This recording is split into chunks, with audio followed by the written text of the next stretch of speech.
In a story where trust is everything, betrayal cuts the deepest.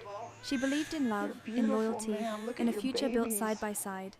But while she was giving her all, the truth was quietly unfolding behind her back. Lies hidden in plain sight.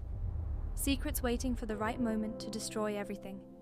And when that moment comes, it doesn't just break her, it awakens her. Are you ready for tonight? Because from the ashes of betrayal rises a woman stronger than ever, ready to reclaim her life, her power, and her destiny. This isn't just heartbreak, this is transformation.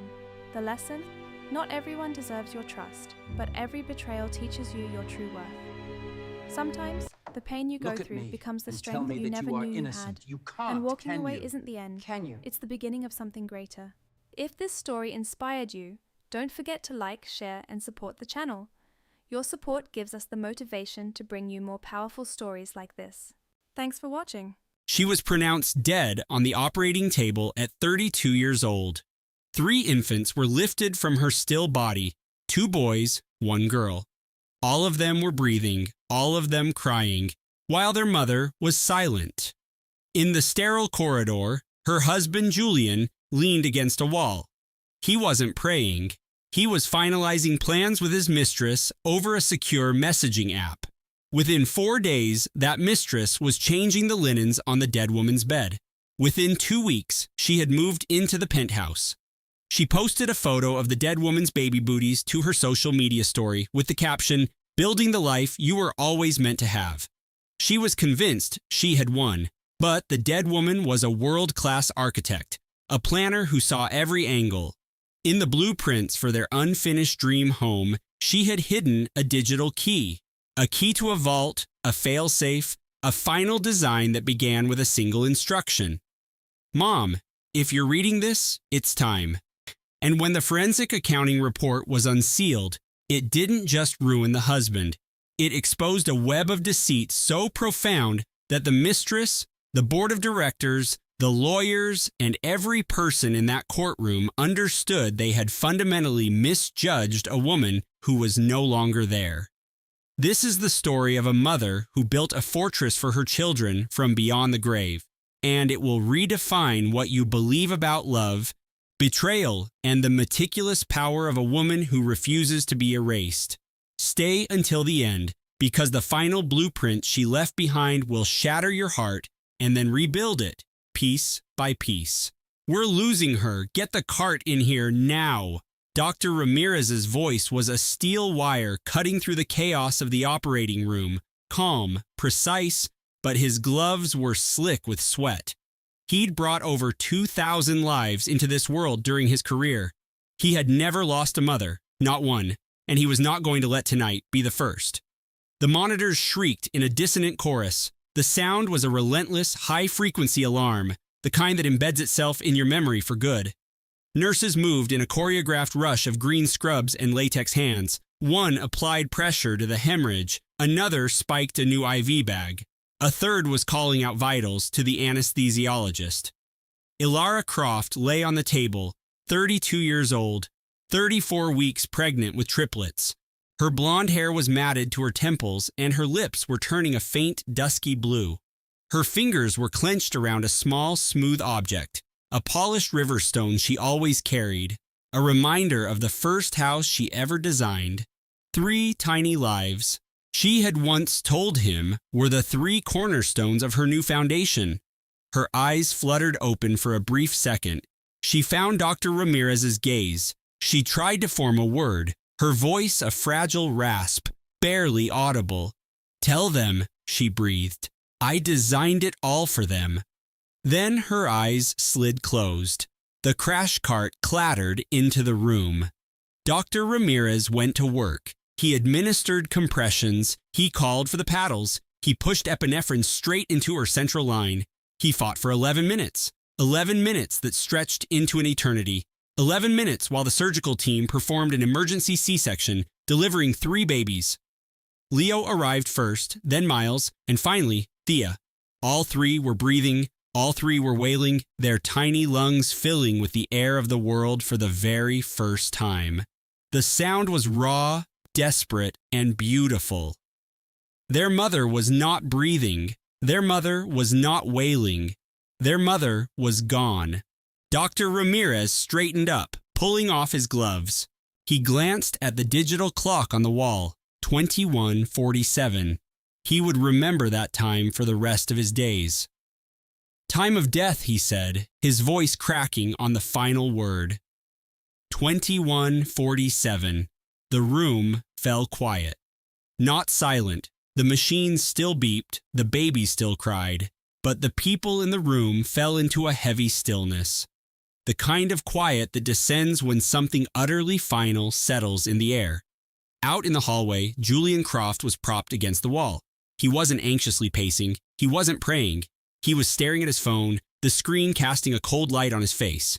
He was messaging, his thumbs moving with the swift precision of a CEO closing a deal. A nurse pushed through the double doors, her mask unable to hide the tears in her eyes. She looked at Julian. She said his name. He didn't look up. She said it again, louder. He held up a single finger, the universal sign for asterisk, just a moment asterisk. She said his name a third time. Mr. Croft, you need to come with me, now. He looked up, his expression unreadable. He locked his phone, slid it into his jacket pocket, and followed her. He never asked what was wrong. He didn't run, he walked. The NICU team had already settled the triplets into their isolettes. 3 tiny cribs, 3 tiny forms swaddled in hospital blankets, Leo in blue, Miles in green, Thea in yellow. They were stable, small but stable. Fighters, every one of them, just like their mother. Julian stood over the isolettes, his gaze sweeping across them. He looked at the nurse. All 3 are viable? He asked. The nurse, startled by the term, simply nodded. Good, he said. That's good. He didn't ask about Alara. Not right away. Not until Dr. Ramirez met him in the private consultation room. Not until he stood before him and spoke the words. Even then, his reaction was restrained, almost clinical. He shut his eyes, pinched the bridge of his nose, and let out a long, slow breath, like a man processing a disappointing quarterly report. Was it the hemorrhage? He asked. Dr. Ramirez nodded. We did everything possible. The placental abruption was catastrophic. The bleeding was too fast. I am so very sorry, Julian. He gave a single sharp nod. He raked a hand through his perfect hair. But the children are fine, he stated. It wasn't a question. The children are stable. Okay, Julian breathed out again. Okay, I have to make some calls. He turned and walked back into the hall. He took out his phone. He made one call. It connected in 3 seconds. Not the call of a man fumbling for a contact in a moment of grief, but of a man who had the number on speed dial. It's me, he said. She's gone. Come to the hospital, but give it until morning.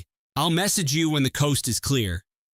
He ended the call and stood there for a long moment, the fluorescent lights of the corridor humming overhead.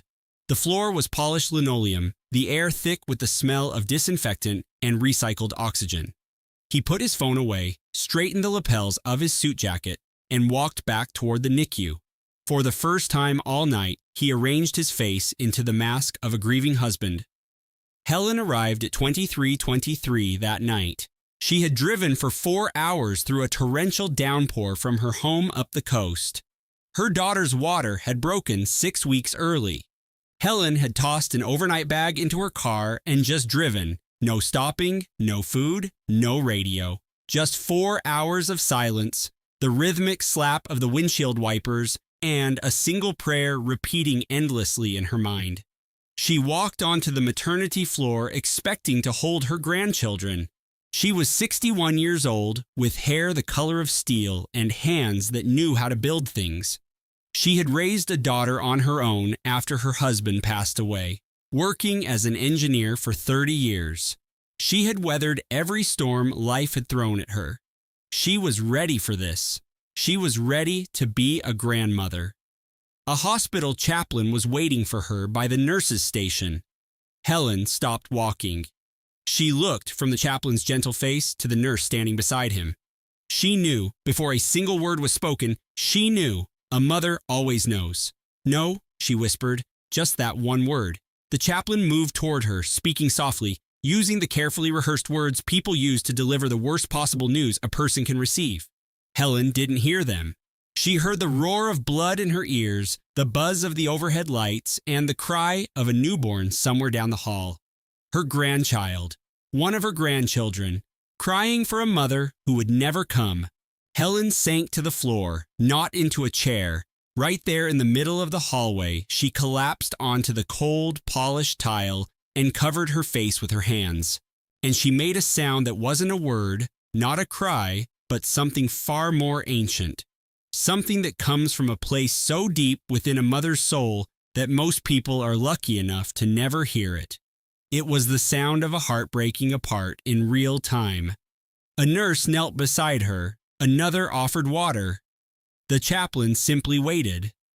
Julian appeared at the end of the hall. He walked toward Helen, knelt beside her, and placed a hand on her shoulder. "I'm so sorry, Helen," he said, his voice smooth and practiced. "She fought like hell. The babies are healthy, all three of them. She would want us to be strong for them."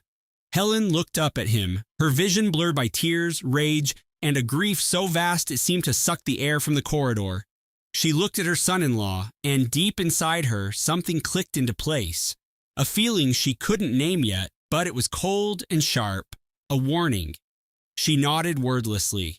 She let the nurses help her to her feet. She wiped her eyes on her sleeve. She asked to see her grandchildren. The NICU was warm and hushed, the machines beeping in a soft, steady rhythm like a mechanical lullaby. Helen stood over Leo's isolette first. The baby was impossibly tiny. 5 pounds, 2 ounces. He had a full head of dark hair, and his nose was a perfect copy of Alara's, the same gentle slope of the bridge. Helen's hands were trembling so much that a nurse had to guide her as she reached into the isolette.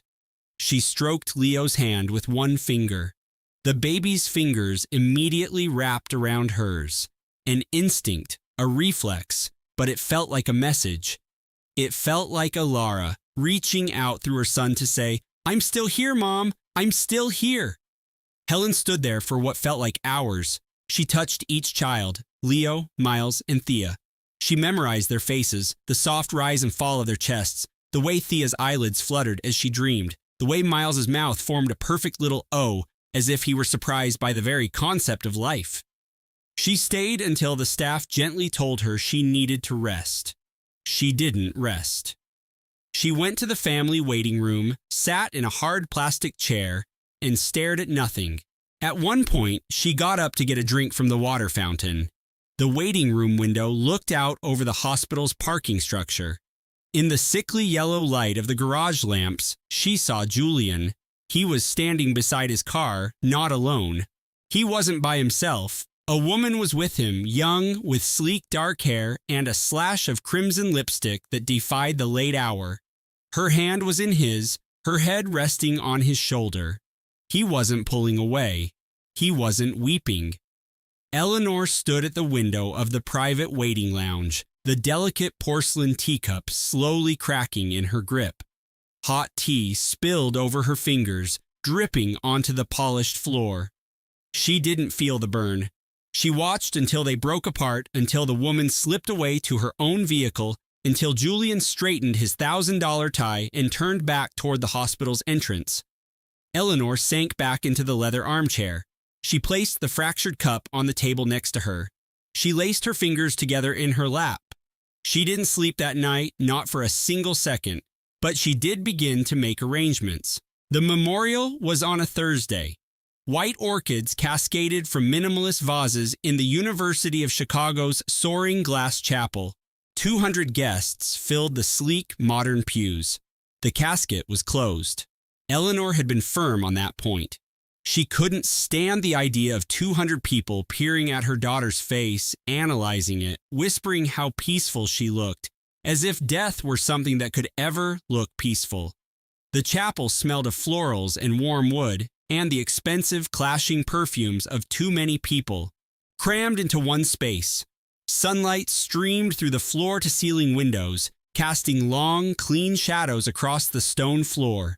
Sharp, geometric, and utterly indifferent. The light did not care that Clara Vance was dead. Julian stood at the lectern. He wore a bespoke charcoal suit, not black. His tie was platinum. His hair was perfectly styled. His eyes were red. He wasn't holding a piece of paper. He spoke from memory, his voice smooth and practiced. "Clara was my anchor," he said, his voice catching on the word anchor, just a little, just enough. 200 people leaned in. 200 hearts broke for him. She was the most brilliant, the most vibrant, the most fiercely loving woman I have ever known, he went on. She gave everything to our life together, everything to our children. She carried 2 new lives, our future, and she fought for them with every last ounce of her strength. That's who Clara was, a visionary, a mother, my partner in everything. He paused, pressing his lips into a firm line. He looked down for a moment. When he looked up again, tears glistened on his cheeks. "I don't know how I'm going to navigate this world without her," he said. "But I know she would want me to try. For Leo, for Luna, for the legacy we were building." He stepped away from the lectern. The attendees applauded, a soft, respectful sound. Some of them stood, a standing ovation for a performance of grief. Eleanor remained seated in the front row. She did not stand. She did not clap. She sat with her hands clasped, her spine rigid, her gaze fixed on a point just beyond the altar. She was thinking about the video call, about the woman with the crimson lipstick whispering to her son-in-law just hours after her daughter's heart had stopped. Marcus sat beside her, Clara's older brother. 35 years old, with the build of a construction foreman and hands that looked like they could bend steel. He hadn't said a word since flying in from Milwaukee. Not one. He just sat there staring at Julian, the muscles in his jaw working as if he were chewing on nails. "I'm not imagining it," Eleanor whispered, so low only Marcus could hear. "Something is deeply wrong with him." "Your sister called me a month ago, terrified," Marcus murmured back. "Said Julian's new investors were not who they seemed." She hung up before she could explain. Marcus said nothing more, but his huge hands tightened into fists on his knees. At the back of the chapel, a woman scanned a QR code with her phone to sign the digital guest book. She typed her name with practiced ease, Isabella Rossi, a close friend of the family. She wore a black, form-fitting designer dress, elegant and costly. Her lipstick was red, not a demure, mournful red, but a defiant, glossy crimson. The kind of red that enters a room before you do. The kind of red that says, "I am here and I have nothing to hide." She sat in the very last row. She did not weep. She watched Julian deliver his eulogy with an expression that was hard to decipher. Pride, perhaps, or patience. The look of an investor watching her portfolio mature. After the service, people mingled at a reception in a nearby art gallery. There were no casseroles, only caterers with trays of champagne and tiny, complicated hors d'oeuvres. Eleanor stood by a large abstract painting, accepting condolences, empty hugs, and the same phrases repeated until they lost all meaning. "She's at peace. Those babies have a guardian angel. You have to be strong. Time heals all wounds." Time does not heal, Eleanor thought. It just carves out a larger space for the pain to live in. Chloe, Clara's best friend from her museum days, found her by the champagne fountain. 34, with a spray of freckles and eyes puffy from crying. For 3 straight days. "Ellie," Chloe said, clutching Eleanor's arm, "I have to tell you something. Clara called me about 2 months ago. She told me something odd. She said if anything happened to her, I needed to check the constellation piece in the nursery. She said, the North Star is the key. She made me repeat it back to her twice. I thought she was just being hormonal. She didn't laugh." Eleanor looked at Chloe. The gallery's polite chatter, the clinking glasses, the hushed gossip, it all dissolved. "The constellation," Eleanor repeated. Chloe nodded. "The North Star." She was very clear. Eleanor filed the information away. She didn't ask more. She didn't let her expression change. She simply nodded, squeezed Chloe's hand, and murmured, "Thank you." She had learned one thing in her 61 years. When you know you're being watched, you never reveal your hand, and she was being watched. Julian's mother, Victoria Vance, stood across the gallery. 67, with a helmet of silver hair and her signature strand of pearls. She hadn't said a single word to Eleanor since the hospital. Not one. She hadn't offered a single word of sympathy. She hadn't even asked about the twins. She stood with her circle of society friends and watched Eleanor the way a hawk watches a field mouse, all sharp-eyed calculation. 3 days after the memorial, Eleanor started noticing things. Julian never got up for the 2 a.m. feedings, not once. The new nanny handled everything. The nanny, a woman named Anya, was 26. A quick internet search revealed she was Isabella Rossi's former personal assistant. Julian had hired her within 48 hours of Clara's death. He hadn't consulted Eleanor. He hadn't consulted anyone. In that same time frame, Julian had contacted the auction house about liquidating Clara's private art collection. He had canceled Clara's subscriptions to industry journals. He had a luxury consignment service come and clear out her entire wardrobe, shoes, coats, everything, without asking Eleanor, without asking Marcus, without saving a single thing for her children. Eleanor said nothing. She documented it all in a password-protected notes app on her phone. Dates, times, details. It was an app Clara had shown her how to use for her book club. On the 4th night after the memorial, Eleanor saw something on the baby monitor. She was in the guest suite, the high-definition monitor glowing on her nightstand. The screen was still, showing the 2 cribs. Then Julian's voice, low and smooth. He was on the phone. "It's done, Isa. The portfolio is being transferred. Just a little more patience. This place, everything, will be ours." Eleanor sat bolt upright in bed, her heart hammering. She stared at the monitor's screen as the quiet footsteps faded and a door clicked shut. The next morning, Eleanor saw a new entry on the family's shared digital calendar, displayed on the smart screen in the kitchen. It wasn't hidden among other appointments. It was just there, bold and casual. A dinner reservation for 2 at Alinea, under the initial J for the following week. She read it twice. She poured her coffee. She took a sip. She walked to the window and stared out at the gray Chicago skyline. The reservation wasn't concealed. That's what made her blood run cold. They hadn't even tried to hide it. That was a level of arrogance, a degree of certainty that assumed the grieving grandmother was too old, too frail, and too shattered to notice. They were wrong. Eleanor took her coffee and went into Clara's home office. Julian hadn't touched it. She sat in her daughter's chair, a sleek Eames lounger overlooking the steel gray surface of Lake Michigan. She saw the evidence of a life abruptly ended, research notes for a new exhibit, a half-full mug of cold tea, a pashmina shawl draped over the back of the chair, the faint, lingering scent of sandalwood perfume. She saw the ultrasound pictures of Leo and Luna tacked to a corkboard. Her daughter had been right here, in this seat, alive, planning a future, singing along to music on the radio, resting a hand on her swollen belly, feeling the flutter of 2 tiny lives inside. Eleanor gripped the arms of the chair until her knuckles were bone white. She did not cry. She was far too angry for tears. Anger was a tool. It had a purpose. Grief was just an anchor, pulling you down. She sat in that room for nearly an hour. When she finally stood up, her coffee was stone cold. She poured it down the sink. She walked back into the main house. She smiled at the nanny. She kissed each of her grandchildren on the forehead. She complimented Julian on the breakfast he had not made. And that night, when the lake house was still and Julian was in his own study with the door firmly closed, Eleanor went into the nursery. She walked over to the cribs. Above them hung the constellation piece Chloe had mentioned, a beautiful, custom-made mobile of brass stars and planets. She studied it. The largest star, the one representing the North Star, seemed different from the others. She reached up and gently twisted it. It didn't unscrew. Instead, a tiny, almost invisible seam popped open.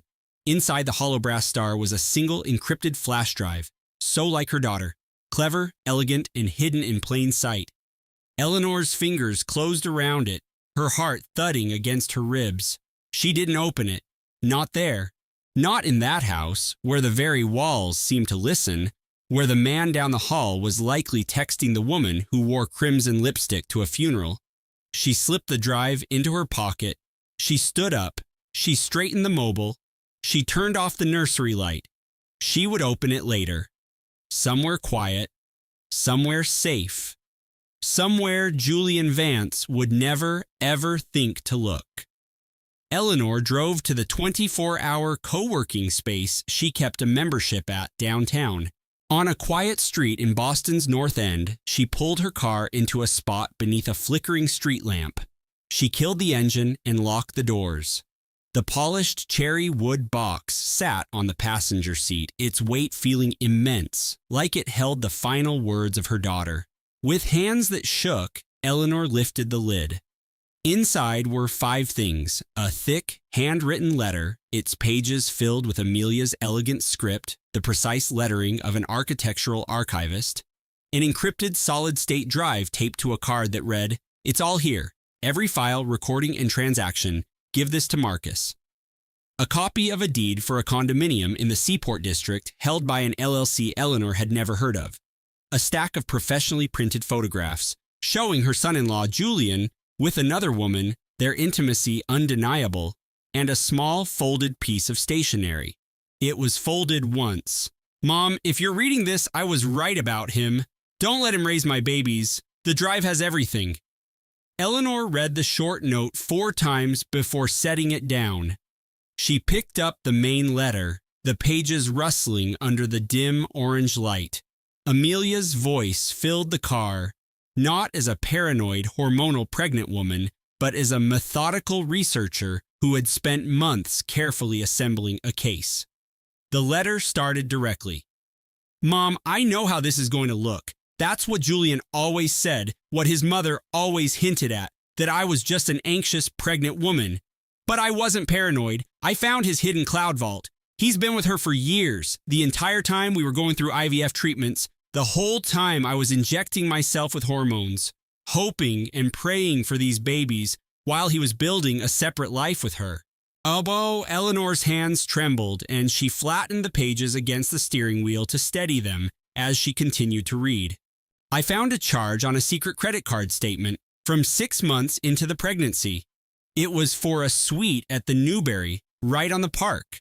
The itemized receipt showed a champagne and roses package for 2.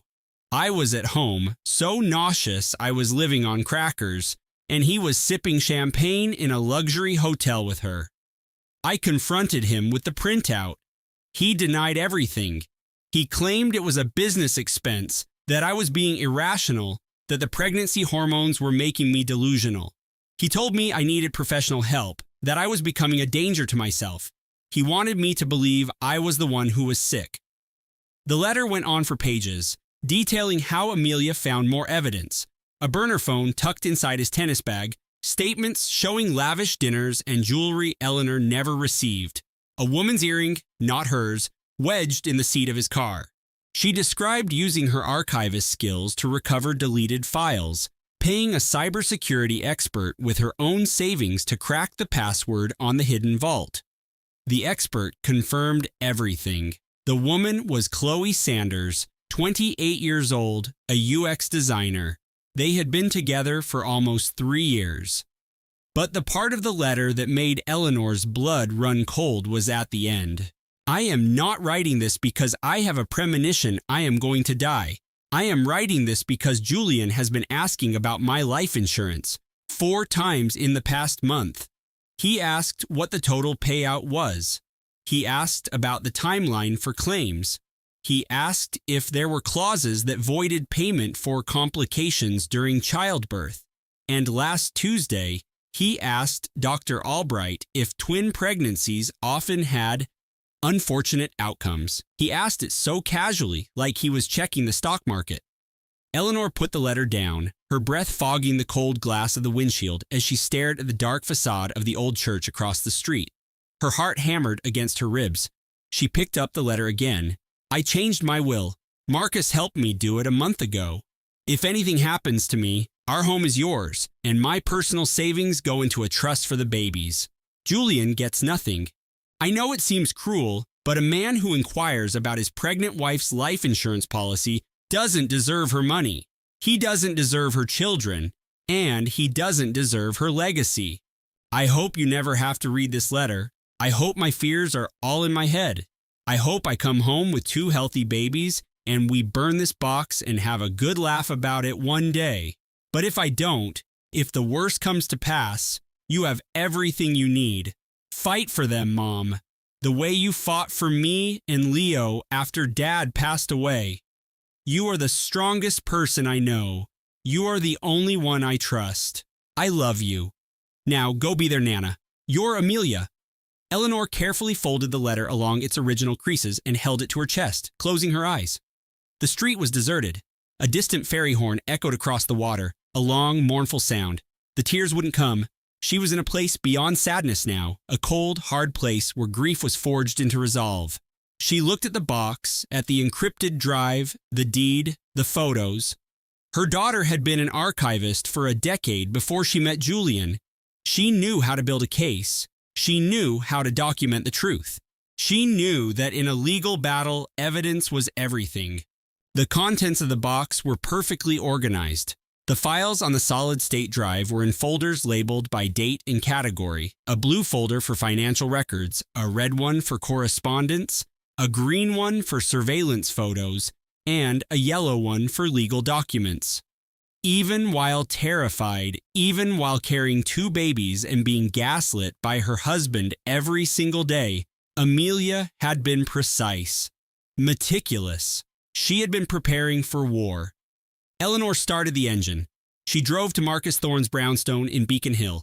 It was past 11 at night. She hadn't called. She parked, walked up his steps, and rang the bell, clutching the cherry wood box that contained the final, brave act of her daughter. Marcus, a man of 50 with kind eyes and graying hair, opened the door. He had been Amelia's godfather, her first boss at his law firm, the man who helped her change her will just 1 month before she died. He looked at Eleanor's face, then down at the box in her hands, and his expression hardened. He led her inside without a word. They sat at the large oak desk in his study until 3 in the morning. Marcus read every word Amelia had written. He plugged in the encrypted drive and reviewed the secret bank accounts, the phone logs, the photographs of Julian and Chloe. One text message exchange in particular made Marcus take off his glasses and rub his tired eyes. It was from Julian to Chloe, dated just 2 months before the delivery. Once the twins are born and she's recovering, we'll be free. She'll be so overwhelmed, she'll sign anything I put in front of her. She always does. Marcus closed the laptop. He was planning it all, he said, his voice low and tight with anger. Before she even delivered, he was planning to take everything from her. Eleanor just nodded. She had known it in her gut since she saw that woman's lipstick on a coffee cup at the funeral reception.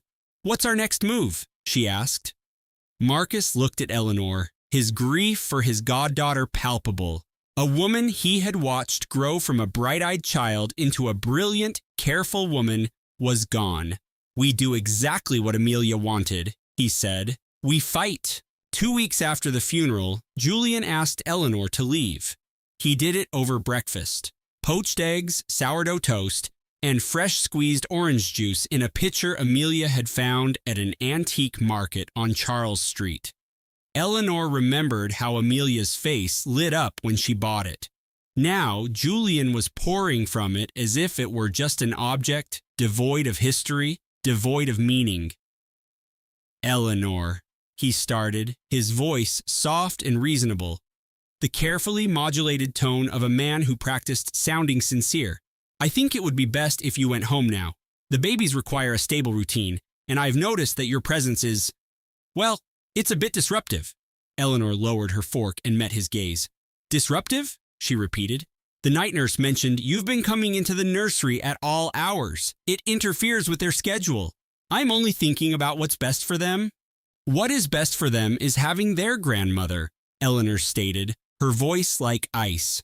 Julian's smile tightened, a barely perceptible shift. "I appreciate all your help," he said, "but this is my home. These are my children. I need to establish a routine that works for us." Eleanor took a slow sip of her tea and offered him a placid smile. "Of course," she said. "You're right. I'll go pack my bags." Every word was a lie. She needed to buy time. Time for Marcus to file the motions. Time to be strategic. Amelia's final letter had taught her that. Never react emotionally. Document everything. Build your case. Then strike. She was gone by that afternoon, checked into a residence hotel less than 2 miles away. Close enough to be a constant shadow, but far enough to give Julian the illusion of a victory. Within a week, Chloe had moved into the guest cottage behind the main house, the cottage Amelia had used as her studio, the very place where she had organized her files, printed out the evidence, and written the letter that would ultimately destroy him. Chloe transformed the Boston brownstone. New abstract art replaced family portraits. A stark white vase of lilies sat on the desk where Eleanor's design tablet used to be. She told the doorman she was helping Arthur through a devastating time. She told the other parents at the park she was a close friend providing support. She told anyone who would listen that those precious twins needed a stable maternal figure. She conveniently left out that she had been sleeping with their father for the last 3 years. The changes were swift, calculated, and relentless. Within 3 weeks of Eleanor's death, Chloe had reorganized the nanny's duties, reupholstered the living room furniture, and scrubbed Eleanor's presence from every surface. One evening, Sarah, Eleanor's best friend, called Catherine, her voice tight with fury. "Catherine, you need to see this. Check Chloe's Instagram, her new post." Catherine's hands trembled as she opened the app. She found the account easily. It was public. Of course, it was public. Chloe craved an audience. The post featured a pair of tiny hand-knitted baby hats, one blue and one pink, artfully arranged on a plush cashmere blanket. Catherine's stomach lurched. She recognized them instantly. Those were Eleanor's. Catherine had been there when her daughter, 8 months pregnant and on mandatory bed rest, had picked out the merino wool. "Their first hats," Eleanor had whispered, her needles clicking softly. "The ones we bring them home in." And now Chloe had them, had staged them with a caption that read, "Sometimes the family you choose is the one that was meant to be." Catherine ended the call. She sat on the edge of the hotel bed, pressing her palms flat against her thighs. She took a breath, in and out, like a woman waiting for a bomb to go off. The next morning, her lawyer Julian called with worse news. He'd inquired about the life insurance. Arthur had already filed the claim. $2 million, Julian said. "The policy was increased 6 months ago, up from $500,000. There was a pause. "The update required Eleanor's signature. I had an analyst compare it to her other legal documents. It's not Eleanor's writing. It's a forgery." "A forgery," Catherine breathed. Her daughter's entire life boiled down to a number on a policy, a faked signature, and a payout that would finance Arthur's new life with the woman profaning her daughter's memory on social media. "There's more," Julian said grimly. "I've been going through the files on the tablet you found. Arthur established a separate shell corporation about 18 months ago. He siphoned more than $300,000 from their joint account into it over a year. Small amounts, $5,000 here, $10,000 there, never enough to raise a red flag. Where did the money go?" she asked, a cold certainty creeping into her voice. "He bought a luxury condominium, a 2-bedroom unit overlooking the harbor. The title is in Chloe's name." Catherine said nothing. "He also made monthly payments of $4,000 to Chloe, labeling them as consulting fees." "And Catherine," Julian hesitated, "Eleanor's inheritance from her father? $85,000? Arthur moved it into the shell corporation 6 months ago. There's no documentation showing Eleanor's consent." Catherine opened her eyes. She saw her reflection in the dark hotel window. A 61-year-old woman, her hair streaked with silver, lines around her eyes from decades of laughter and now profound loss. She looked tired. She was tired, but tired was not the same as defeated. "File everything," she said, her voice like ice. "Whatever we need to file, whatever court we need to go to. I want custody of those babies. and I want Arthur Sterling to answer for every dollar he stole from my daughter. For the twins' 2-month pediatrician appointment, Catherine arrived early. She had arranged the visit through Dr. Evans's office, exercising her legal authority as the emergency contact. She had both babies, Leo and Isla, in the state-of-the-art double stroller Eleanor had ordered before she died. The shipping tag was still attached to the handle. She was checking in at the reception desk when the office door swung open. Chloe walked in, a designer diaper bag on one shoulder, bottles in hand, hair perfect, lipstick a slash of red.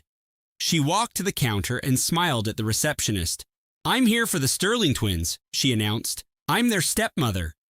The waiting room went quiet.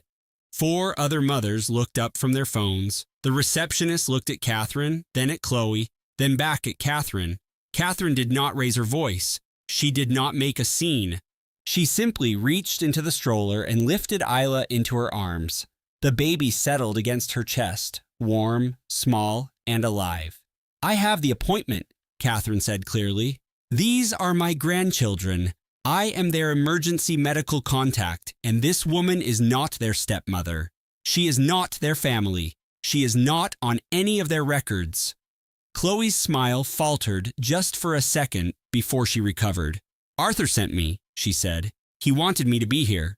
"Arthur is not here," Catherine replied. "I am." She turned her back to Chloe. She carried Isla to the examination room, and the nurse followed with Leo in the stroller. Chloe stood at the reception desk alone, holding bottles that no one needed. After the appointment, Catherine drove to the cemetery. She parked on the gravel path and walked across the damp grass to Eleanor's headstone.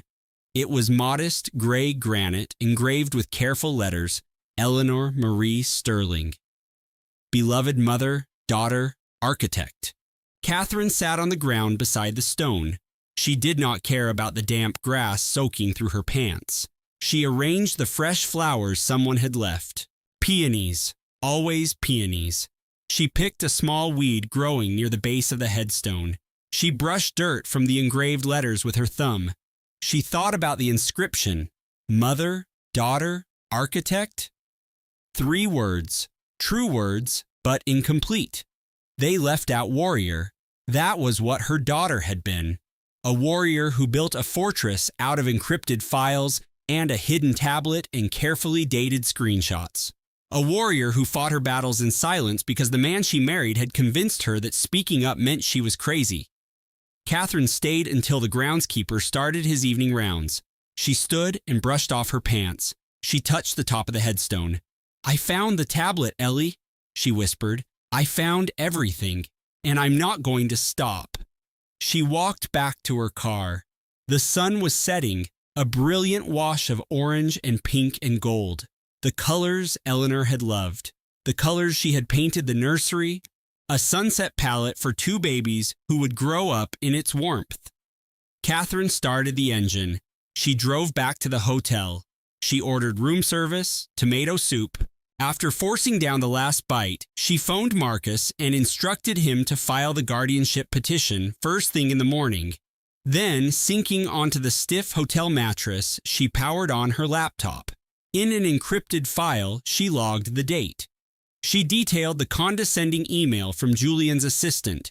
She transcribed every one of Chloe's smug social media posts, word for word, from inside Amelia's house. She noted the time of every dismissive text. She listed the names of anyone who could corroborate the story. She closed the file and set the laptop on the nightstand next to her daughter's last letter. 2 documents, side by side, one penned by Amelia, the other by her mother, both building the same argument, both fighting the same battle, both defending 2 tiny, innocent lives.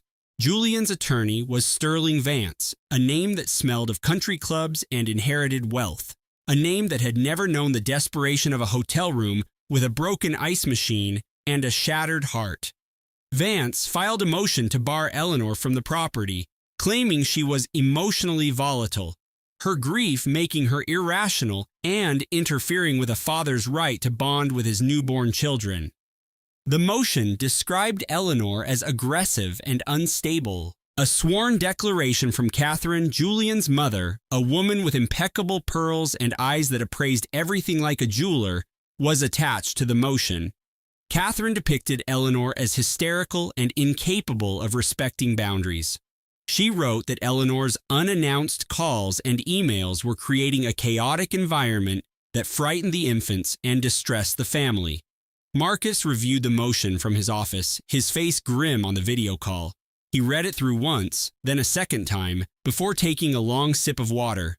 "They're boxing you out," he told Eleanor, his voice calm.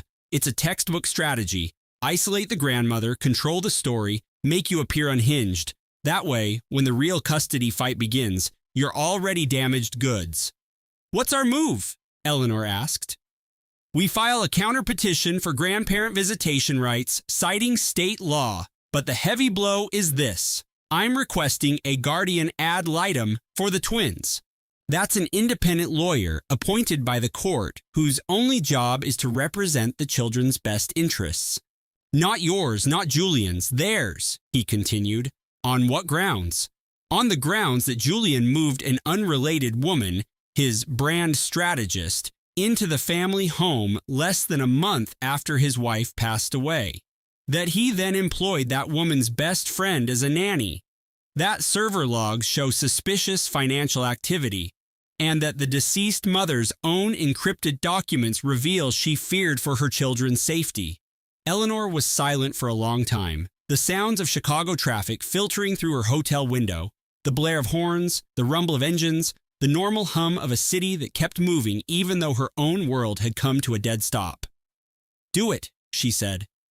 Marcus also filed a motion for a court-ordered paternity test for both infants. He told Eleanor it was standard procedure when parentage was a factor, but she detected something else in his voice, a subtle frequency just below the surface of his words. "Why the DNA test?" she pressed. "Because the timeline of his affair and the fertility treatments," Marcus said carefully, "is uncomfortably close. And in my experience, men who build empires on deception are rarely lying about only one thing." The hearing was set for a month away. A month, 28 days of waiting, of documenting, of watching from a sterile hotel room while Chloe posted curated photos of herself rearranging her daughter's life. Eleanor used every single one of those days. She conferred with Marcus's digital forensics expert, a sharp young woman named Kenna who wore thick-rimmed glasses and spoke about algorithms the way a poet speaks about sonnets. Kenna laid out the digital trail like a surgeon arranging her instruments, the shell corporation, the diverted funds, the penthouse leased in Chloe's name, the monthly payments disguised as marketing expenses, the deepfake voice authorization for a stock transfer, the stolen inheritance. "He constructed a fortress of pixels," Kenna said, her expression a mix of disgust and professional admiration. "Impressive from the outside, but the foundation is pure fraud." Sarah, Amelia's closest friend, gave her own deposition. She described the call she'd gotten from Amelia about clearing out the second closet in the nursery. She described the cryptic social media posts about baby shoes. She described a 3-year friendship with a woman who had been slowly and meticulously hollowed out, from confident to cautious, from speaking her mind to whispering her fears. "She changed," Sarah told Marcus, her voice thick with regret, "especially the last 2 years. She stopped answering my calls as often. She skipped our book club. She always had an excuse, was always tired, always busy, always defending Julian. I should have pressed her. I should have asked what was really going on. I didn't, and I'll have to live with that shame for the rest of my life." Leo, Amelia's brother, flew in from Denver and moved into the hotel room adjoining Eleanor's.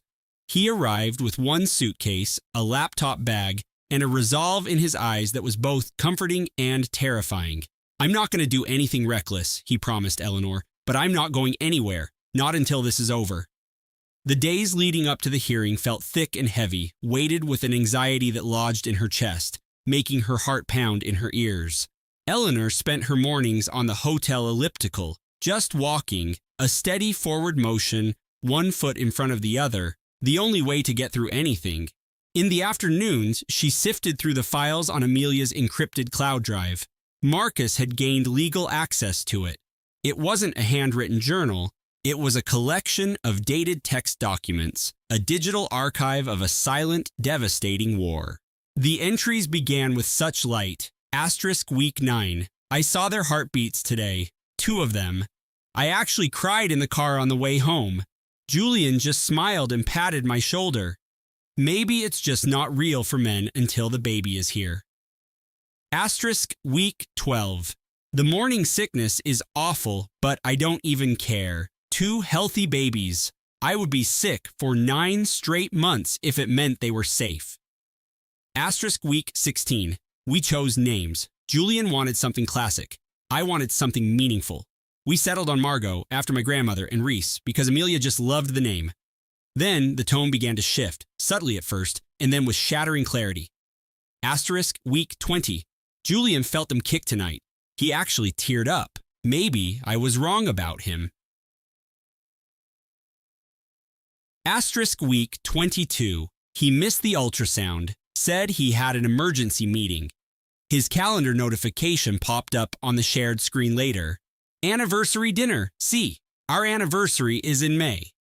My name is Amelia, not Seehoff. Week 24. I found a receipt in his digital wallet, a 6-month lease on a penthouse in River North. It's not a corporate apartment. I checked. Week 28. I looked up the holding company that leased the penthouse. The director is Chloe Vance, a brand strategist, the woman he introduced me to at the company holiday party 2 years ago. Just a consultant, he said. Week 30. I ran a recovery program on his deleted browser history. He'd been searching for high net worth divorce attorneys in Chicago and how to shield assets from a spouse. This has been going on since before we started fertility treatments. He was planning his exit the entire time. Eleanor shut the laptop. She rested her hand flat on its cool metal surface, imagining she could feel the faint impression of her daughter's fingers as she typed those words, processing that betrayal, alone, while 2 babies grew inside her and her husband was planning his new life with someone else. She opened one last file, Week 32, the final entry, written 5 days before she went into labor. I'm not staying because I'm weak. I'm staying because I have 2 children on the way and nowhere to run that he wouldn't find me. But I'm preparing. Every day I prepare. Mom doesn't know. Nobody knows. But they will. When it's time, they will. She had been designing their nursery with one hand and documenting her legal escape with the other. Assembling cribs and assembling evidence in the same quiet moments, choosing paint colors and hiding digital files behind password protection. A woman fighting a 2-front war in total silence because her husband had convinced her that speaking the truth would make her sound insane. Eleanor closed the laptop. She placed it next to the letter, next to her own notes. 3 documents now, 3 women's histories, stacked on a hotel nightstand. She switched off the light and lay in the dark, listening to the hum of the hotel's air conditioning. She thought about her daughter, the brilliant, funny architect Amelia had been before Julian. The kind of person who made friends with strangers in the checkout line, who remembered everyone's birthday, who would start dancing in the kitchen for no reason at all. That woman had been systematically erased, replaced by someone quieter, more careful, someone who documented everything because she knew deep down that no one would believe her word against his. Eleanor pulled the thin blanket up to her chin and stared at the dark ceiling. "You were right, Mia," she whispered. "You were right about every last thing, and I am so sorry I didn't see it when you were trying to show me." The ceiling offered no reply. The air conditioner hummed. The hotel was silent. Somewhere down the hall, a television murmured, a news anchor's voice, a burst of laughter from a commercial. Eleanor didn't sleep, but she rested. She would need all her strength for what was coming. The courtroom was smaller than she'd imagined. Room 412, family court. The hallway smelled of industrial floor polish and old coffee. Fluorescent lights buzzed overhead, casting a harsh glare that made everyone look exhausted. Eleanor wore a simple navy dress Amelia had insisted on buying for her 2 Christmases ago. In her leather briefcase was the laptop, its contents a silent testament. Julian arrived with Sterling Vance, both in dark, expensive suits. Julian looked as if he had enjoyed a full 8 hours of sleep, a man without a single worry in the world. He gave Eleanor a curt, dismissive nod from across the aisle. With the practiced nod of a man performing integrity for a crowd, Julian sat behind Sienna Reed's impeccable blonde haircut. Margaret didn't acknowledge the woman. She didn't even glance in her direction. Her eyes were fixed on the judge's bench, as if waiting for a curtain to rise. Julian's lawyer, Peterson, began. He spun a tale of a visionary tech CEO, a shattered widower who had tragically lost his soulmate and was now left to raise 3 infants on his own. He painted Margaret as a well-meaning but confused woman stuck in the past. He used the word interfering 5 times. He used the word unstable 3 times.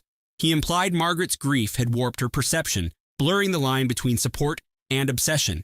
He was slick. Margaret had to give him that.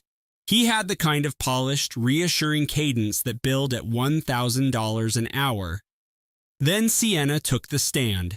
She portrayed Margaret as a woman who never felt Julian was good enough for her daughter, someone who constantly tried to undermine Eleanor's life choices.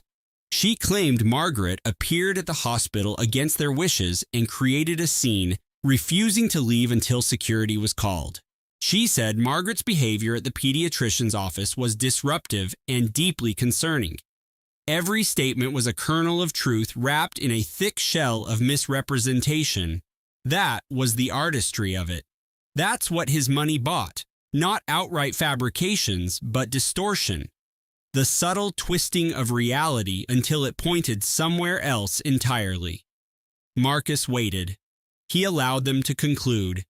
He let each carefully chosen word hang in the courtroom's hushed atmosphere. Then he rose. "Your Honor," he stated, "I've evidence that Mr. Croft's version of events isn't just a partial truth. It's a deliberate and calculated fiction." He detailed the secure cloud drive, the password sent to Margaret in a coded email a week before her daughter's death. He presented the digital financial statements, the shell corporations registered under Sienna's name, the diverted inheritance funds, the luxury condo in Soma, and the forged electronic signature on the life insurance policy. Peterson objected again and again. The judge overruled him again and again.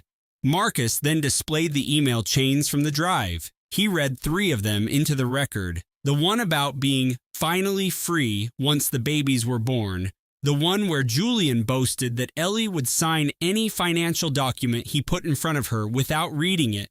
And one more, an email from Sienna to Julian, dated 2 days after the funeral. "When do I get to stop being your supportive COO and start being your partner? I think I've been patient long enough." A current passed through the courtroom. The atmosphere tightened, hundreds of invisible connections snapping taut between every person present. The judge then invited Margaret to respond to Julian's claims. Margaret stood. She looked at the judge, then at Julian, then at Sienna. She opened her mouth, and her voice was as clear and steady as a bell. "Your Honor, my daughter is gone." She paused, letting the silence command the room. "She has left behind 3 children who will never recognize her face. They will never be comforted by her touch. They will never hear her read them the stories I used to read to her." The courtroom was utterly still. Not one cough, not one shuffle of feet. The man who swore to protect her moved his mistress into their home before the sympathy cards stopped arriving. He falsified her signature to claim her life insurance. He siphoned her inheritance.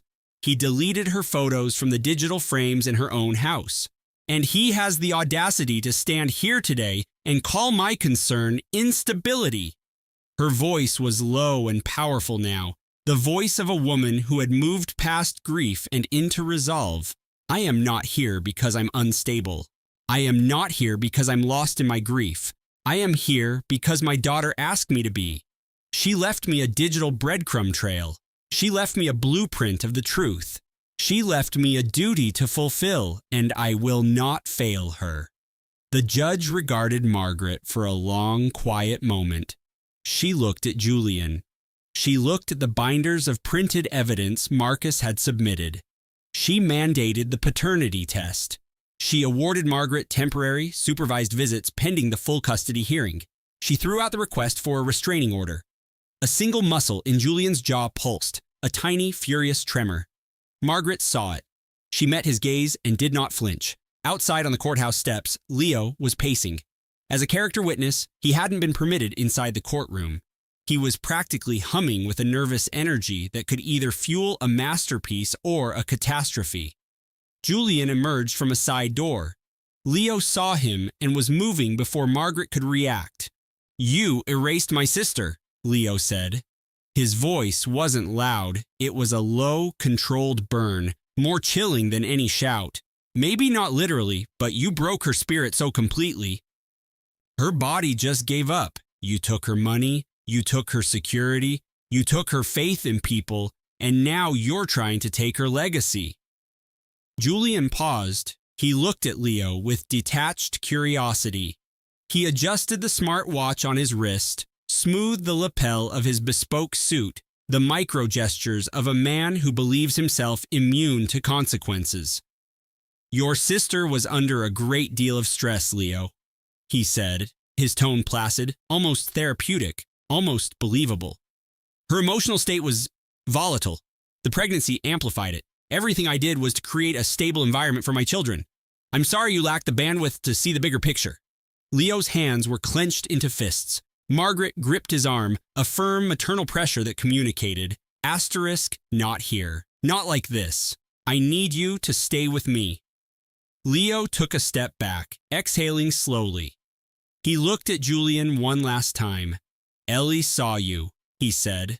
"She saw through the IPOs and the mission statements and the curated smiles. She saw the rot at your core, and she built a case against you that even you can't escape." Julian offered no reply. He walked to his Tesla, opened the door, and slid into the driver's seat. He sat in the silent car for a long time before turning it on. That evening, Margaret was alone in her hotel room. She found herself on the bathroom floor, not by choice, but because her legs had simply buckled.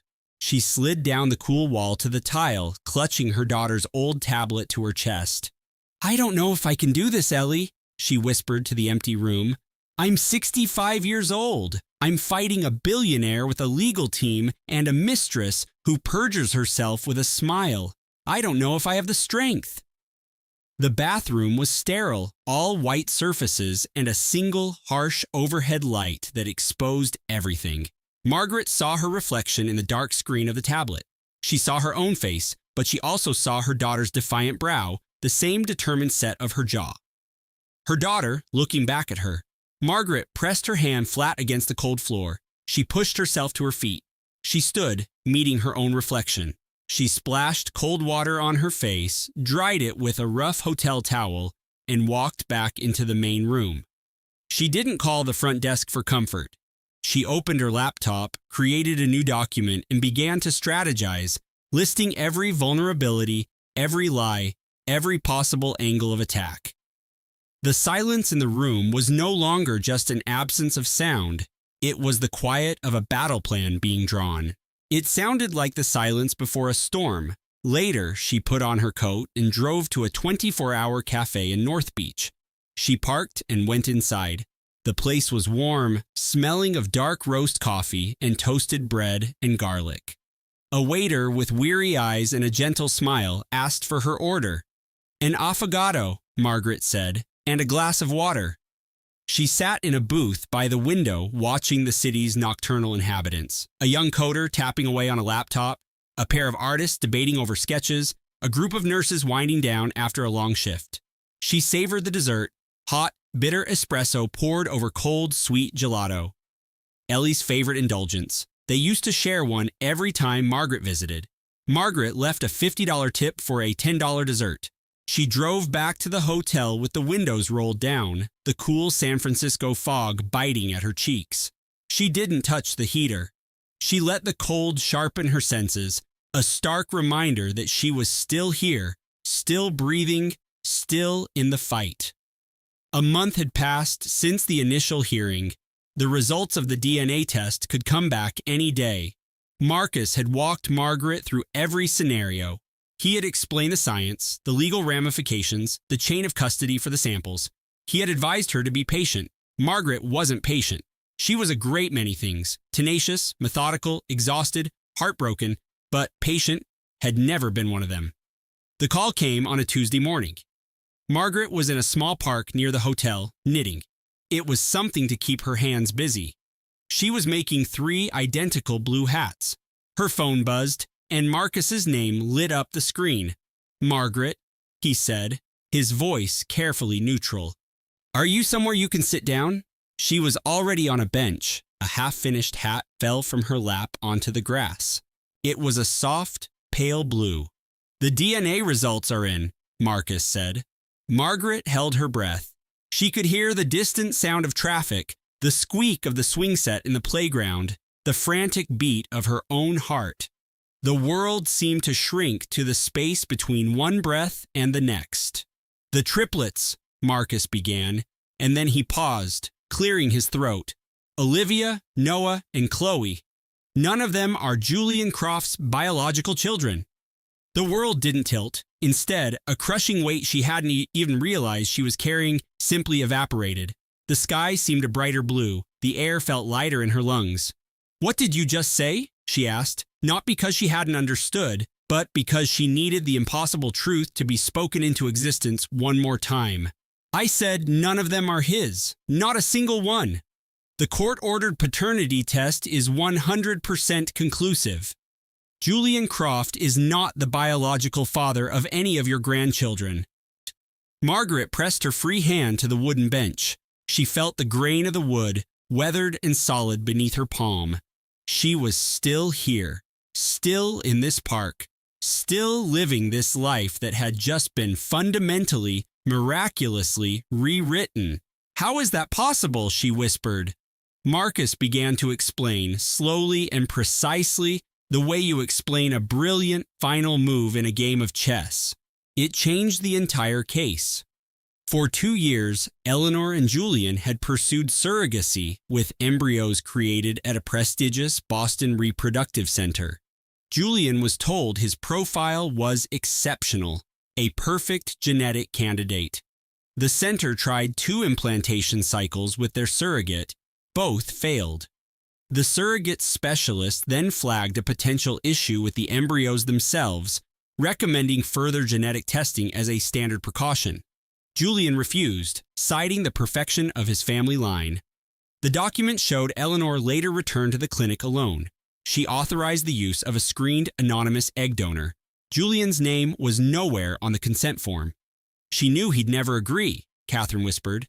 "Absolutely," their lawyer, Marcus Thorne, confirmed. The clinic notes state she was informed of a high probability of passing on a rare genetic disorder. They advised against using her eggs. She proceeded with a donor. She never told Julian. Catherine was silent for a moment. She looked at the tiny embroidered blanket on the armchair, a picture of calm innocence. "Why Marcus? Why wouldn't she tell him?" "I found a video file in her digital vault," Marcus said, his voice gentle.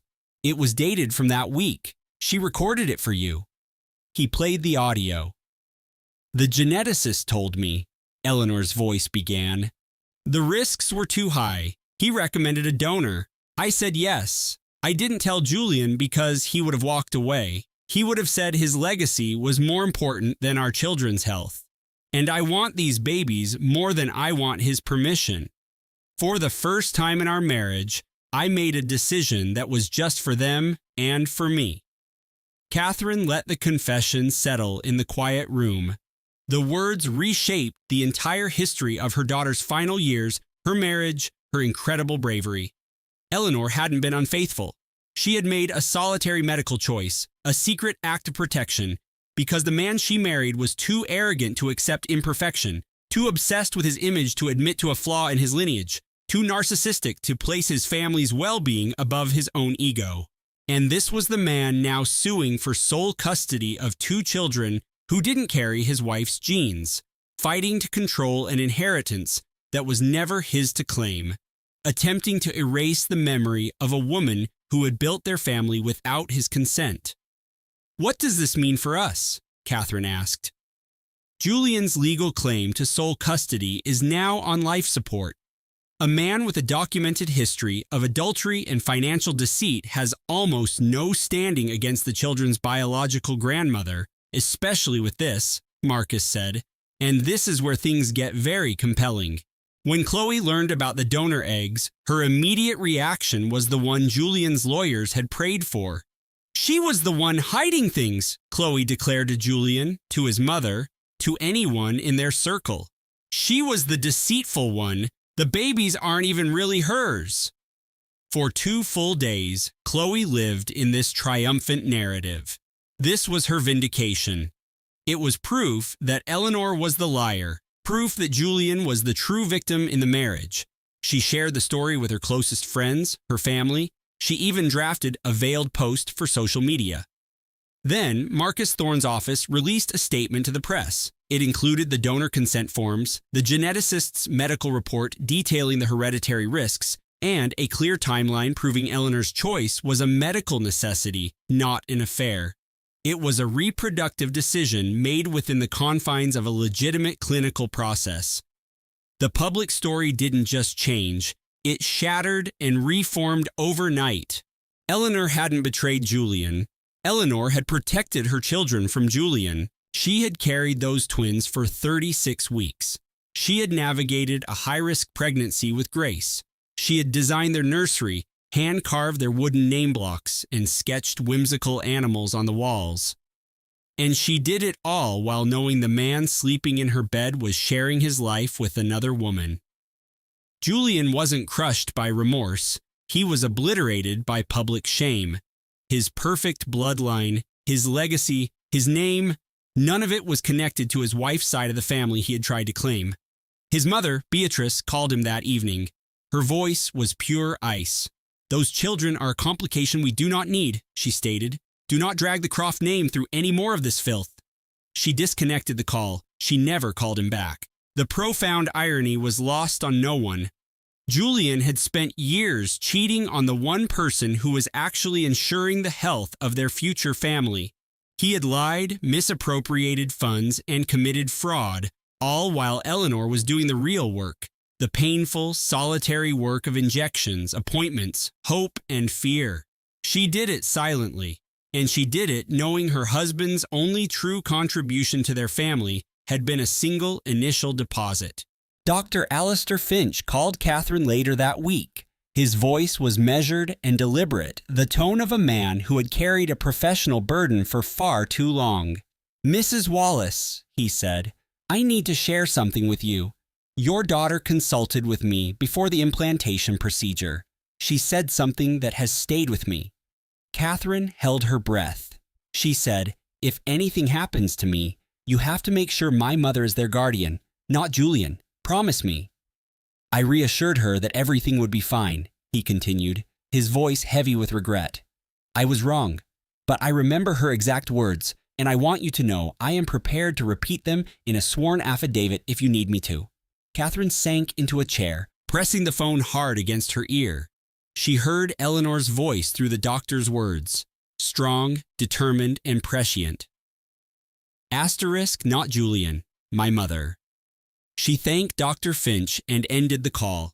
She sat in the darkening hotel room without turning on the lights. She didn't need them. She could see everything with perfect clarity now. Julian went to the media. He chose a reporter from a high-profile financial journal, a man known for softball questions and flattering profiles of powerful men.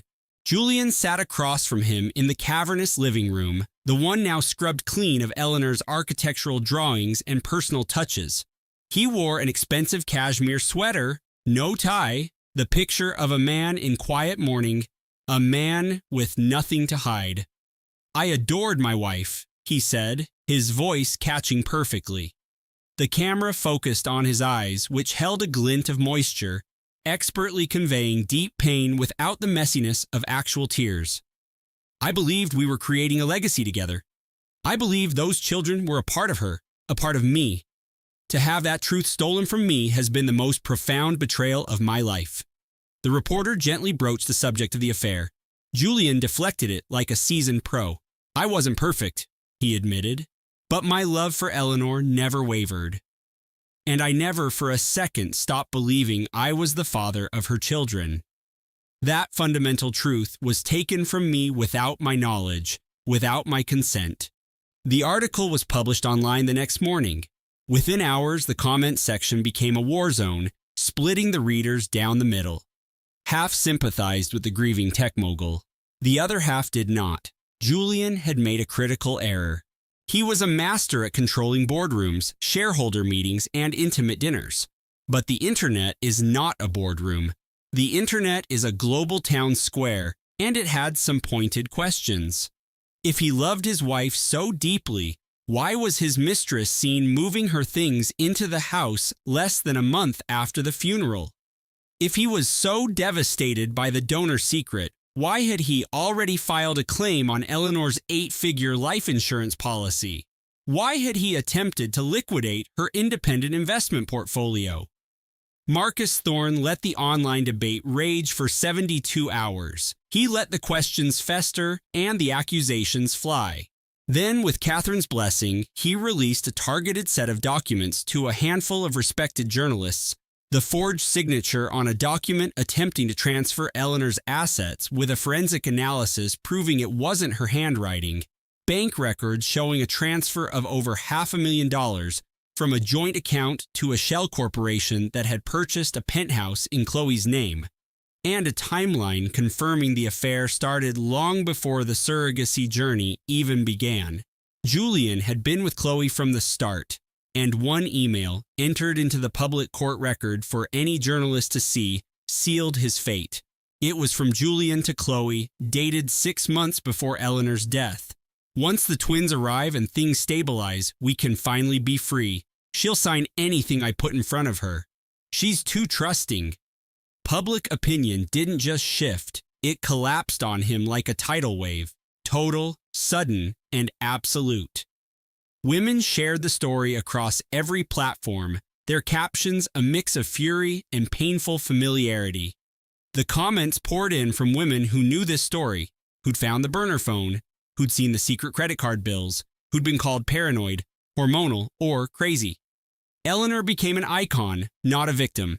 She was the woman who protected her children from the afterlife, the woman who built a legal fortress while designing a nursery, the woman who fought her war quietly and won it after she was already gone. Then Chloe called Marcus. It was a Tuesday night. Marcus was working late when his phone lit up with an unlisted number.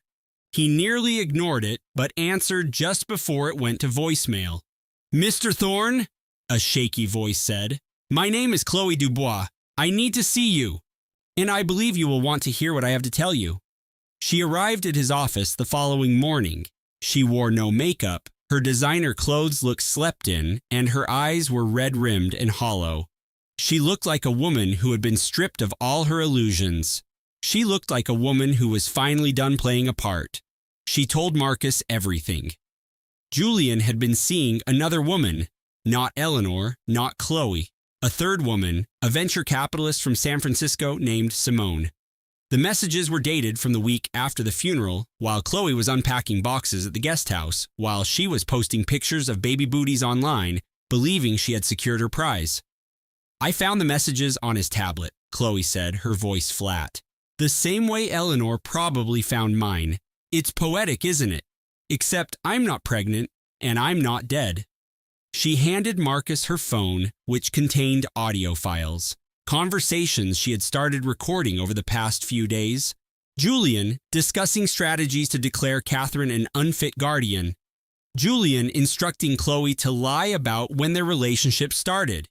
Julian explaining that he needed a sympathetic woman by his side for the custody battle, for the custody hearing, because lone fathers rarely get the benefit of the doubt.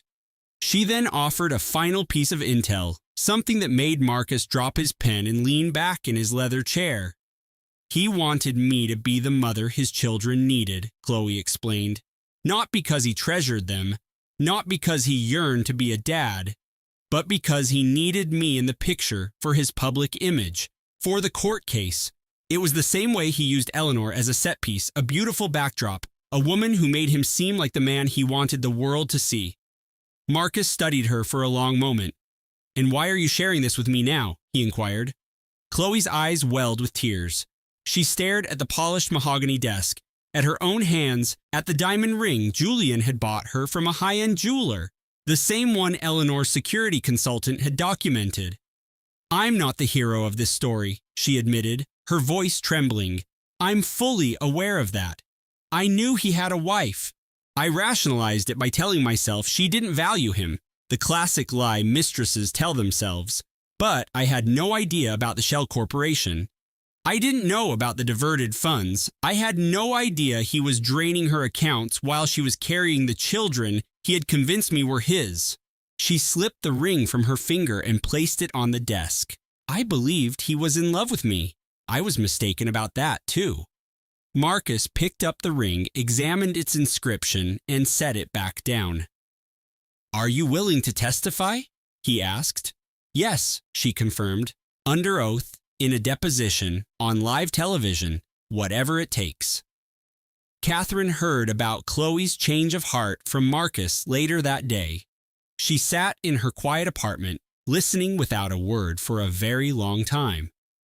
"I don't absolve her," Catherine said at last. "Let me be perfectly clear about that. She had an affair with my daughter's husband. She took up residence in my daughter's house. She posted pictures of my daughter's baby booties online. That is not something I can forgive." "Understood," Marcus replied. "But if her testimony can shield those babies," Catherine went on, "then I will welcome it. Eleanor would have welcomed it too. Eleanor was a pragmatist. She would have deployed every asset at her disposal. That weekend, Catherine took the triplets to the botanical gardens. It was the first time she'd had them out of the apartment during her supervised visits.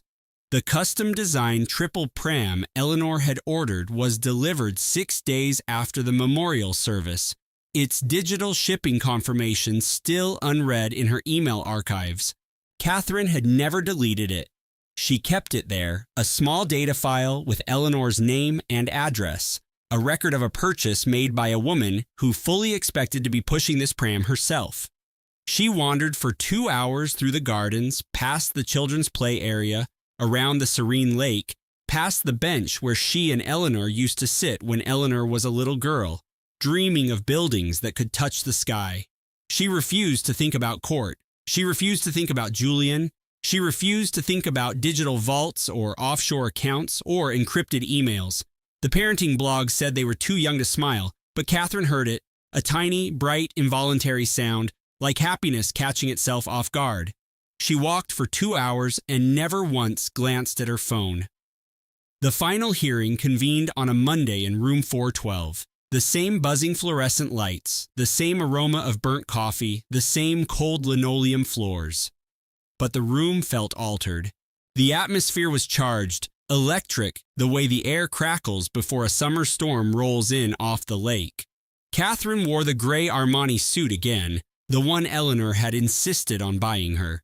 She carried the leather tote with her initials, KB, tucked inside, folded carefully along its creases, was a printout of Eleanor's letter. She touched its outline through the leather before taking her seat, a private ritual, a source of strength. Julian showed up with no entourage. He'd replaced his high-profile legal team. His new counsel was younger, more affordable, and visibly less assured. His mother, the society queen, was nowhere in sight. She had stopped taking Julian's calls 2 weeks prior, after the story broke on the tech news circuit, after the damning evidence was leaked to the press, after the family name was splashed across headlines next to words like embezzlement, fraud, and infidelity. Marcus presented the entire case. It was systematic, chronological, and utterly devastating. The financial crimes, the forged digital signatures, the shell company, the secret penthouse, the pillaged inheritance. Each file was introduced into evidence with an architect's precision. Marcus had learned it from Eleanor, or maybe Eleanor had learned it from him. Either way, the case was constructed just like Eleanor designed her buildings, color-coded, cross-referenced, meticulously organized, and completely unassailable. The DNA analysis, the fertility clinic documents, the donor agreement signed by Eleanor alone, the doctor's notes, the encrypted journal entry explaining her solitary choice. Then came Chloe's testimony. She took the stand. She spoke with clarity and composure. She did not weep. She outlined the affair, the timeline, the text messages about starting over, the audio files of Julian strategizing how to manage Catherine, the stunning revelation of a second mistress he was keeping. He never loved me, Chloe stated. He never loved Eleanor. He doesn't love those children.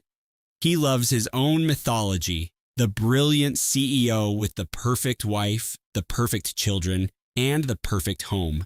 We were all just assets in his portfolio, and when his assets failed to perform as expected, he liquidated them. Julian's new lawyer made an attempt at cross-examination. It was short and futile. The evidence was too overwhelming, the timeline too damning, the digital trail too exhaustive. Dr. Alani testified next, describing Eleanor's directive. If anything happens to me, make sure my mother gets these babies. She said it plainly, without theatrics. The words themselves were powerful enough. Eleanor's business partner testified about her changing demeanor, the calls that grew shorter, the laughter that vanished, the brilliant architect who stopped showing up for industry events, the friend she wished she had tried harder to save. The Guardian ad litem delivered her report. She had invested 4 weeks conducting interviews with everyone connected to the case, touring both residences, and observing the infants with Catherine and with Julian. Her recommendation was unequivocal. The children's welfare is best served by placing them with their maternal grandmother, Catherine Thorne. Mrs. Thorne has shown unwavering, loving care. Mr. Ashford has shown a pattern of manipulation, financial malfeasance, and a set of priorities that do not place the children first. The judge deliberated for 2 hours. For 2 hours, Catherine sat on a hallway bench, staring at the wall, clutching her tote bag to her stomach, and concentrating on her breathing. Eleanor's old college friend David paced endlessly, his dress shoes clicking on the tile, a steady rhythm of anxiety. Her business partner sat beside her, holding her hand. She didn't say a word. She didn't have to. Decades of partnership with Eleanor had taught her something about the women in this family. They didn't require words, they required solidarity. The bailiff summoned them back inside. The courtroom rose, the judge entered, sat, and organized her documents. She slipped on her reading glasses. In the matter of the custody of Olivia, Beatrice, and Leo Ashford, the judge began, this court finds the following. Catherine's heart pounded against her ribs. She could feel the pulse in her throat, in her wrists, through the soles of her shoes on the cold floor. Full and sole legal and physical custody is awarded to Catherine Blair Thorne. Catherine squeezed her eyes shut. She didn't let out a sound. She didn't shed a tear. She just closed her eyes and absorbed the words. The court also orders that Julian Ashford repay all capital illegally transferred from the joint marital assets and the estate of the deceased. The fraudulent life insurance application is hereby referred to the district attorney's office for a full investigation into potential criminal charges. Julian was a statue. His lawyer whispered something in his ear. Julian gave a single, minute shake of his head, the gesture of a man who had no more strategies left. Mr. Ashford's medical license is to be placed under immediate review pending the results of the fraud investigation. All grandparental visitation rights for his mother are denied. The judge glanced up from her papers. She looked directly at Catherine. Mrs. Thorne, your daughter left behind an incredible legacy, not just of evidence, but of love. This court acknowledges the extraordinary lengths to which Eleanor Ashford went to safeguard her children. This court is privileged to carry out her final wishes. Catherine opened her eyes. She looked at the judge and gave a single nod. Thank you, Your Honor, she said. and this time her voice was steady. Outside in the corridor, Marcus handed Catherine a second envelope.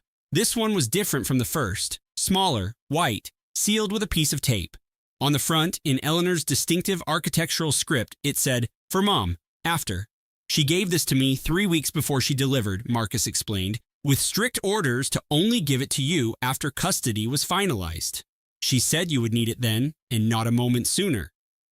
Catherine held the envelope. She could feel its lightness, just a few sheets of paper, but its emotional weight was immense. She didn't open it at the courthouse. She didn't open it in the car. She drove to the cemetery and sat on the bench near Eleanor's grave. The afternoon light was golden. It was early spring, and purple crocuses were pushing up through the damp earth near the stone wall. Eleanor had adored crocuses. She used to say they were proof that beautiful things could survive the harshest winters. Catherine opened the envelope. "Dear Mom, if you're reading this, it means 2 things came true. The babies are protected, and you fought for them. I know I should have told you everything sooner about Julian, the affair, the money, the fertility treatments. I was so ashamed. Not of using a donor, but of staying with a man who made me feel like needing a donor was a failing to be hidden away. These babies are mine. Every cell, every flutter, every kick at 3 in the morning. I chose them. I grew them. I talked to them every single night. I told them about you, Mom. I told them you make the best risotto in the world, that you always cry during sad movies, and that you will love them just like you loved me, fiercely and with no strings attached. I am not scared of dying. I am terrified of them being raised in Julian's world. That's why I created the digital vault. That's why I hired Marcus. That's why I rewrote my will. You're going to be exhausted, Mom. 3 infants at 61. But I've seen you. I know what you're made of. You raised me and David on your own after Dad died. You worked 2 jobs and never, ever missed a science fair. You are the most resilient soul I have ever known. Tell them about me. Not the tragic parts. Tell them I loved old maps and terrible rom-coms, and that I always burned the first pancake. Tell them I miss them every single day. I miss them. I love you, Mom. Now go be their grandmother, and their mother, and their everything." Your Chloe Eleanor smoothed the printed email across her lap. Her daughter had centered the text on the page, the architectural historian in her aligning everything perfectly, even in her final words. Even in her farewell, she slipped the page into her tote bag beside the first email, beside her wallet, beside a small journal. She would carry it with her always, not because she might forget, but because it was the closest she could get to feeling her daughter's arm linked through hers. She rose. She splashed water on her face from a public fountain near the harbor. She wiped it with the cuff of her jacket. She saw her own reflection in the ripples, dark hair, Chloe's hair. She walked back to the memorial bench overlooking the water. She stood there for a second. The sea breeze rustled the palmetto leaves. A gull cried somewhere over the waves. A flash of white against the pale blue sky. "You saved them," Chloe Eleanor whispered from this bench. "You saved your own babies." She ran her hand along the back of the bench. The wood was warm from the afternoon light. She let her fingers linger there. Then she walked toward the parking garage. Julian was waiting. Isabel was waiting. The triplets were in the car with the new au pair, a young woman named Sophia, 53 years old, recommended by a friend. Warm smile, kind eyes. Leo had fallen asleep on Sophia's chest. Less than 5 minutes after they met, Eleanor slid into the driver's seat. She clicked her seatbelt into place. She glanced at the rearview mirror chart. 3 car seats, 3 infants, 3 little faces. Leo was stirring, now his eyes fluttering open, dark eyes looking right at her.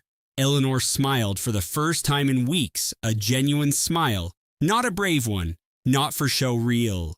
She started the car. She navigated out of the garage. The bougainvillea was blooming along the wall, vibrant pink against the gray concrete, stubborn and bright and intensely alive.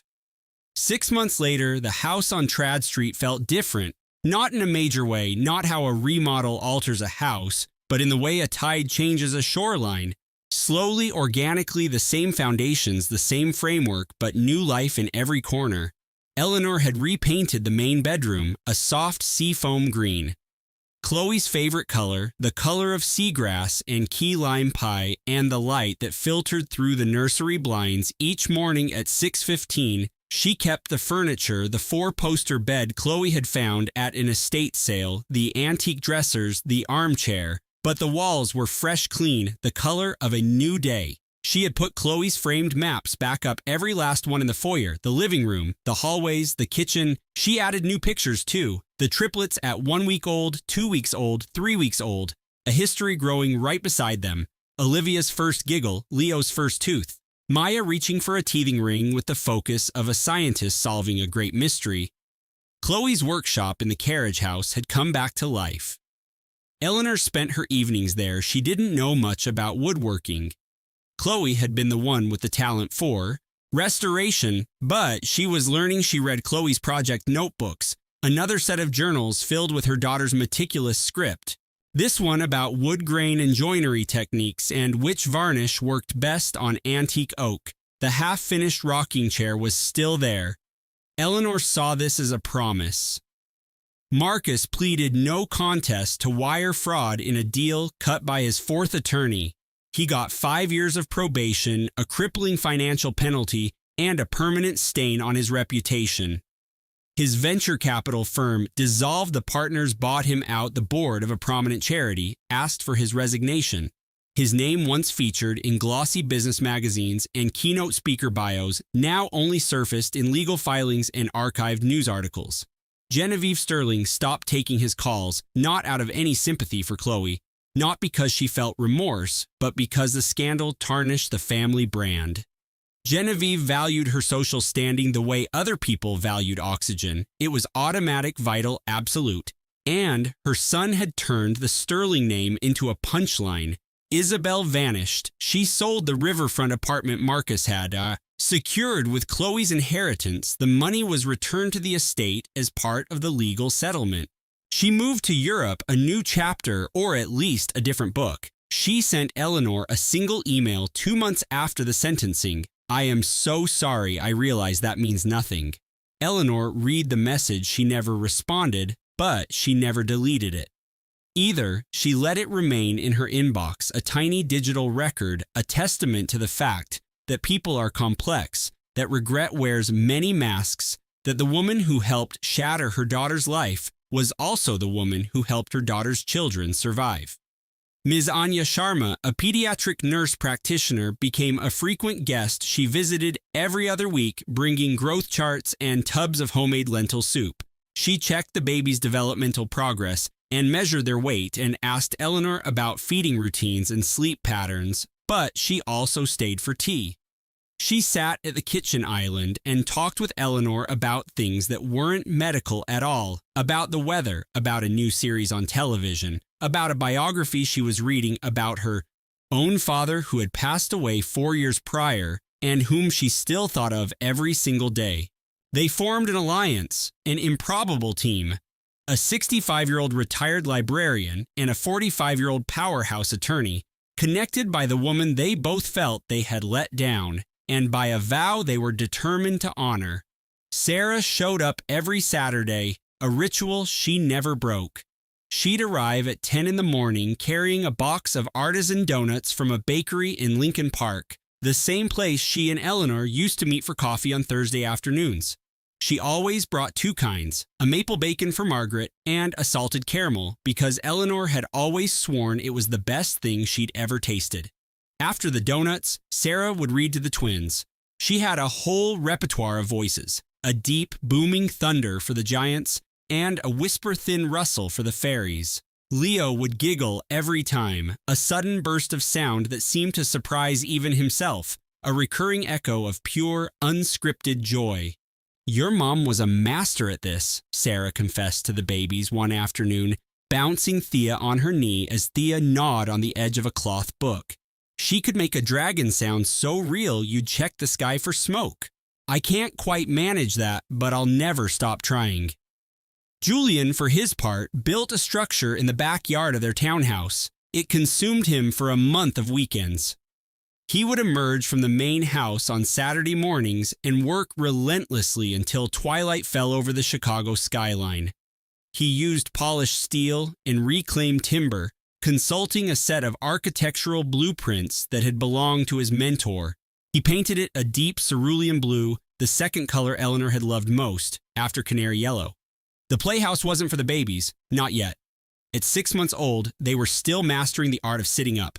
It was for their future, for the days they'd be 5 and 7 and 10, for the days they would need a private world to invent games and share secrets, a space where they could feel elevated, nearer to the clouds, nearer to the place their mother now resided.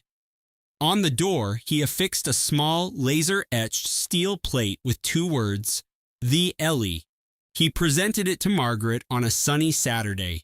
She stood on the manicured lawn, gazing up at it. The brilliant blue was a stark, beautiful contrast against the brick of the neighboring buildings, the steel plate glinting in the sun. She would have adored this, Margaret said, her voice thick. She would have said my joinery was off by a millimeter, Julian answered, and Margaret laughed, a genuine full-bodied laugh that rose up from somewhere deep inside her. It was the kind of sound she feared she'd lost forever, but there it was, sudden and warm, a testament to the fact that light can find its way into even the most profound darkness. In the quiet evenings, after the twins were asleep and a hush fell over the house, Margaret would sit in the nursery. She had positioned the glider in the exact center of the room, equidistant from the 2 cribs, close enough to reach out to either of them. Leo was on the left, Thea on the right. The glider was an antique Eleanor had discovered at a North Shore estate sale. She'd had it professionally restored, upholstered in a soft gray velvet that still held the faint, clean scent of the lavender polish she insisted the cleaners use. Margaret would rock, the chair moving in a gentle, hypnotic rhythm, the sound of something solid and dependable performing its function. She would look at the 2 cribs, at the 2 custom mobiles turning lazily above them, geometric shapes in copper and wood, and the 2 nightlights shaped like crescent moons, casting a gentle amber glow on the ceiling. Eleanor had commissioned them from an artist she admired. The boxes arrived 3 days after the service. Margaret had unpacked and installed them herself. Thea always slept on her stomach, defying every piece of pediatric advice. Within moments of being laid on her back, she would determinedly flip over. That stubborn will, Margaret saw it instantly. It was Eleanor, through and through. Leo slept on his back, perfectly serene, his hands clasped over his chest as if in quiet contemplation. His eyelids would flutter as he dreamed. At only 6 months old, Margaret wondered what his little mind was creating. Sensations, perhaps. The feeling of being held, the taste of warm milk, the rhythm of a heartbeat. He was the calmer of the 2, the more observant. He waited for his bottle. He waited for his diaper change. He waited for Thea to finish her loud, happy babbling, and only then would he make his own small sound. It was never a cry, not a complaint, simply an announcement. I am here. I am ready when you are. Margaret rocked and watched their tiny chests rise and fall in unison. 2 small lives, each one a product of medical marvels and sheer force of will. And a woman's unwavering refusal to believe she could not have the family she so desperately wanted. The world would frame this story as a sordid affair she knew. A high-profile architect, a secret mistress, a courtroom drama that became citywide gossip, a life cut tragically short. But that wasn't the real story. The real story was about a woman who loved her children with such fierce foresight that she built them a fortress before the battle had even begun. A woman who gathered financial records, organized digital files, restructured her entire estate, wrote letters, and made contingency plans. She prepared for the absolute worst while simultaneously choosing paint colors for the nursery and humming melodies to the 2 tiny heartbeats inside her. The real story was about a mother who waged her final war in complete silence and emerged victorious from beyond the grave. Margaret rose from the glider and walked to the window. The city lights twinkled in the distance. The playhouse was a dark, geometric silhouette against the illuminated brick wall. The small garden was dormant. She picked up the fountain pen from the windowsill. She had found it in a box from Eleanor's office, the same pen Eleanor used to make notes in the margins of gallery catalogs, filled with a distinctive sapphire blue ink, the color of conviction. Margaret uncapped the pen. On the soft, dove-gray wall beside Leo's crib, she drew a tiny, stylized star, then another beside Thea's. Two small, imperfect stars. A grandmother's hand lacked the steady precision of a mother's, but they were there, a permanent mark of sapphire blue against the calm gray walls. She capped the pen and placed it back on the sill. She would leave it there, for the day the twins were old enough to grasp it themselves, for the day they were ready to draw their own stars. A glance at the clock, 11:45, almost a new day. She knew she needed to sleep to gather her strength. She had 2 6-month-old babies who would wake her at 5:30, demanding milk and cuddles and the entirety of her devotion. And she would give it to them, all of it, every single morning, every single night, every bottle, every burp, every bath, every song, every skin knee, every first word, every nightmare. She would give them the world because that is what Eleanor had entrusted her to do, and because that is who Margaret was, what she had always been, what she would always be. She began to hum a quiet, classical melody that Eleanor had loved, one her own mother had played on the piano for her as a child. A tune passed through 3 generations of women. No words, just the pure sound of love vibrating across time. The twins slept on. The moon-shaped lights cast their amber glow. The house was still. Outside, the first real stars began to appear above the playhouse, with its cerulean paint and its steel plate and its unspoken promise of future adventures and whispered secrets and a happiness that had not yet bloomed but surely would. Sooner or later, she had 2 of everything now. 2 mouths to feed, 2 futures to shape, 2 hearts that were beating because Eleanor's was not. And Margaret, at 65 years old, with her silver hair and her tired eyes, was fiercely, completely, and stubbornly alive. She wouldn't trade a single moment of it, not for anything in this world, and not for anything in the next. This story holds a single truth that no one can ever diminish. Love does not cease when a life ends. A mother's love builds foundations that outlast her. It drafts plans that guide her children long after she is gone. It shields the family she can no longer hold. If this story resonated with you, if it made you feel something true, please consider doing one small thing. Hit the like button. Leave a comment and let us know which part of the story touched you the most. Share this with someone who needs a reminder of their own enduring strength. And if you haven't already, please tap that subscribe button and ring the bell so you never miss another story like this one.